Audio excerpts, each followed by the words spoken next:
ಹೆಂಗಸರಿಗೆ ಗಂಡಸರಿಗಿಂತ ಕಾಮದ ಆಸೆ 5 ಪಟ್ಟು ಹೆಚ್ಚಿರುತ್ತೆ. ಅಸಲಿ ಕಾರಣ ಇಲ್ಲಿದೆ.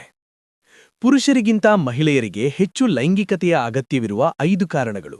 ಪುರುಷರಿಗಿಂತ ಮಹಿಳೆಯರಿಗೆ ಹೆಚ್ಚಿನ ಲೈಂಗಿಕತೆಯ ಅವಶ್ಯಕತೆ ಏಕೆ? ನಮ್ಮಂತಹ ದೇಶದಲ್ಲಿ ದುರದೃಷ್ಟವಶಾತ್ ಮಹಿಳೆಯರನ್ನು ಕೆಲವರು ದಮನಿತ ಲಿಂಗವೆಂದು ಪರಿಗಣಿಸುತ್ತಾರೆ. ಕಚೇರಿ ಮತ್ತು ಮನೆಯ ವಿಷಯದಲ್ಲಿ ಮಾತ್ರವಲ್ಲ, ಲೈಂಗಿಕತೆಯ ವಿಷಯದಲ್ಲೂ ಸಹ ಇಂದಿಗೂ ಮಹಿಳೆಯರು ಸೆಕ್ಸ್ ಎಂಬ ಪದಕ್ಕೆ ನಾಚಿಕೆ ಪಡುತ್ತಾರೆ ಮತ್ತು ಅವರು ತಮ್ಮ ಲೈಂಗಿಕ ಬಯಕೆಗಳ ಬಗ್ಗೆ ಬಹಿರಂಗವಾಗಿ ಮಾತನಾಡಿದರೆ ಅವರನ್ನು ಕೆಟ್ಟವರು ಎಂದು ಬಿಂಬಿಸಲಾಗುತ್ತದೆ. ಆದಾಗ್ಯೂ ಅಧ್ಯಯನಗಳು ಮಹಿಳೆಯರಿಗೆ ಪುರುಷರಿಗಿಂತ ಹೆಚ್ಚಿನ ಲೈಂಗಿಕತೆಯ ಅಗತ್ಯವಿದೆ ಎಂಬುದಕ್ಕೆ ಪುರಾವೆಗಳನ್ನು ಒದಗಿಸುತ್ತವೆ ಮತ್ತು ಪ್ರತಿಯಾಗಿ ಅಲ್ಲ, ಮಹಿಳೆಯರಲ್ಲಿ ಲೈಂಗಿಕ ಆಸಕ್ತಿ. ಮಹಿಳೆಯರ ಲೈಂಗಿಕ ಬಯಕೆಯು ಹಲವು ಅಂಶಗಳಿಂದ ಏರಿಳಿತಗೊಳ್ಳುತ್ತದೆ. ಹಾರ್ಮೋನುಗಳ ಬದಲಾವಣೆಗಳಿಂದ ಹಿಡಿದು ಗರ್ಭಧಾರಣೆಯವರೆಗೆ ಮತ್ತು ದೀರ್ಘಕಾಲದ ಕಾಯಿಲೆಗಳವರೆಗೆ ಮಹಿಳೆಯರ ಕಾಮಾಸಕ್ತಿ ಮತ್ತು ಆಗಬಹುದು. ಮಹಿಳೆಯರ ಲೈಂಗಿಕ ಬಯಕೆಯು ಸಾಮಾಜಿಕ ಮತ್ತು ಸಾಂಸ್ಕೃತಿಕ ಸಂಗತಿಗಳಿಂದ ಪ್ರಭಾವಿತವಾಗಿರುತ್ತದೆ ಮತ್ತು ಅಧ್ಯಯನಗಳು ಪುರುಷರಿಗಿಂತ ಮಹಿಳೆಯರ ಲೈಂಗಿಕ ವರ್ತನೆಗಳು, ಅಭ್ಯಾಸಗಳು ಮತ್ತು ಬಯಕೆಗಳು ಅವರ ಪರಿಸರದಿಂದ ಹೆಚ್ಚು ಪ್ರಭಾವಿತವಾಗಿವೆ ಎಂಬುದನ್ನು ತೋರಿಸಿವೆ. ಆದರೆ ಮಹಿಳೆಯರಿಗೆ ಪುರುಷರಿಗಿಂತ ಹೆಚ್ಚಿನ ಲೈಂಗಿಕತೆಯ ಅವಶ್ಯಕತೆ ಇದೆ ಎಂಬುದನ್ನು ಅನೇಕ ವಿಷಯಗಳು ನಿರ್ಧರಿಸಬಹುದು. ಲೈಂಗಿಕ ಆಕರ್ಷಣೆ. ಹೌದು, ಪುರುಷರು ಮಹಿಳೆಯರ ದೇಹದತ್ತ ಹೆಚ್ಚು ಲೈಂಗಿಕವಾಗಿ ಆಕರ್ಷಿತರಾಗಬಹುದು, ಆದರೆ ಮಹಿಳೆಯರು ಪುರುಷರಿಗಿಂತ ಹೆಚ್ಚು ಲೈಂಗಿಕತೆಯನ್ನು ಹೊಂದುವ ಬಯಕೆಯನ್ನು ಹುಟ್ಟುಹಾಕಲು ಇತರ ಬಹಳ ಮುಖ್ಯವಾದ ಕಾರಣಗಳಿವೆ. ಮಹಿಳೆಯರು ಬಹು ಪರಾಕಾಷ್ಠೆಗಳನ್ನು ಹೊಂದಲು ಸಮರ್ಥರಾಗಿದ್ದಾರೆ. ಮಹಿಳೆಯರು ಬಹು ಸಂಭೋಗೋದ್ರೇಕದ ಸಾಮರ್ಥ್ಯ ಹೊಂದಿದ್ದಾರೆ.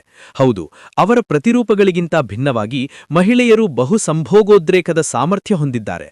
ಒಂದೇ ಸೆಷನ್ನಲ್ಲಿ ಪುರುಷನಿಗೆ ಇದನ್ನು ಮಾಡುವುದು ಕಷ್ಟಕರವಾಗಬಹುದು, ಆದರೆ ಮಹಿಳೆಯರು ತಮ್ಮ ಸಂಗಾತಿಗಳ ಕಡೆಗೆ ಲೈಂಗಿಕವಾಗಿ ಹೆಚ್ಚು ಒಲವು ತೋರುತ್ತಾರೆ. 2. ಮಹಿಳೆಯರು ಆಯ್ಕೆಗಳಿಗೆ ಹೆಚ್ಚು ಮುಕ್ತರು. ಆಯ್ಕೆಗಳಿಗೆ ಹೆಚ್ಚು ಮುಕ್ತರು.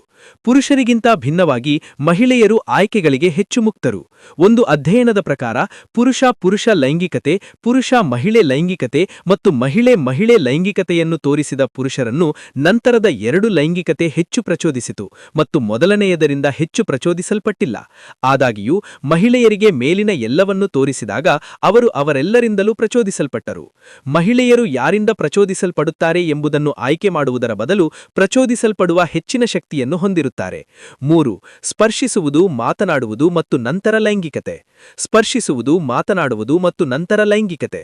ಮಹಿಳೆಯರು ಮೊದಲು ಸಂಪರ್ಕವನ್ನು ರೂಪಿಸಿಕೊಳ್ಳುತ್ತಾರೆ ಮತ್ತು ನಂತರ ಲೈಂಗಿಕತೆಯಲ್ಲಿ ತೊಡಗಿಸುತ್ತಾರೆ ಮತ್ತು ಪ್ರತಿಯಾಗಿ ಅಲ್ಲ. ಮತ್ತೊಂದು ಕಡೆ ಪುರುಷರು ಲೈಂಗಿಕತೆಯ ನಂತರ ತಮ್ಮ ಸಂಗಾತಿಯೊಂದಿಗೆ ಸಂಪರ್ಕವನ್ನು ರೂಪಿಸಿಕೊಳ್ಳುವ ಸಾಧ್ಯತೆ ಹೆಚ್ಚು. ಆದಾಗ್ಯೂ ಮಹಿಳೆಯರು ಈ ಕ್ಷೇತ್ರದಲ್ಲಿ ಜಾಗರೂಕರಾಗಿರುವುದು ಉತ್ತಮ. ಅವರಿಗೆ ಇದು ಸ್ಪರ್ಶಿಸುವುದು, ಮಾತನಾಡುವುದು ಮತ್ತು ನಂತರ ಲೈಂಗಿಕತೆಯೊಂದಿಗೆ ಪ್ರಾರಂಭವಾಗುತ್ತದೆ ಮತ್ತು ಮಹಿಳೆಯರು ಆ ಅಂತಿಮ ಹಂತವನ್ನು ಸಾಧಿಸಿದ ನಂತರ ಅವರು ಹೆಚ್ಚಾಗಿ ಉದ್ರೇಕಗೊಳ್ಳುವ ಸಾಧ್ಯತೆ ಹೆಚ್ಚು. 4. ಮಧ್ಯವಯಸ್ಸಿನ ಸಮಸ್ಯೆಗಳು. ಮಧ್ಯವಯಸ್ಸಿನ ಸಮಸ್ಯೆಗಳು.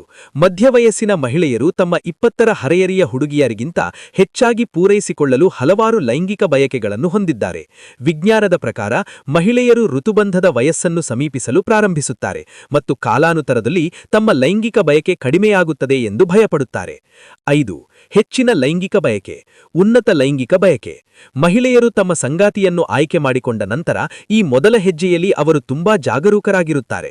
ಅವರ ಸಂಪರ್ಕದ ಕಲ್ಪನೆಯು ಲೈಂಗಿಕತೆಗೆ ಮಾತ್ರ ಸೀಮಿತವಲ್ಲ. ಅವರು ತಮ್ಮ ಸಂಗಾತಿಗಳೊಂದಿಗೆ ಲೈಂಗಿಕ ಸಂಬಂಧ ಹೊಂದಲು ಪ್ರಾರಂಭಿಸಿದ ನಂತರ ಮಹಿಳೆಯರು ತಮ್ಮ ಎಲ್ಲಾ ಲೈಂಗಿಕ ಆಸೆಗಳನ್ನು ಒಂದೇ ಪುರುಷನೊಂದಿಗೆ ಪೂರೈಸುವ ಸಾಧ್ಯತೆ ಹೆಚ್ಚು.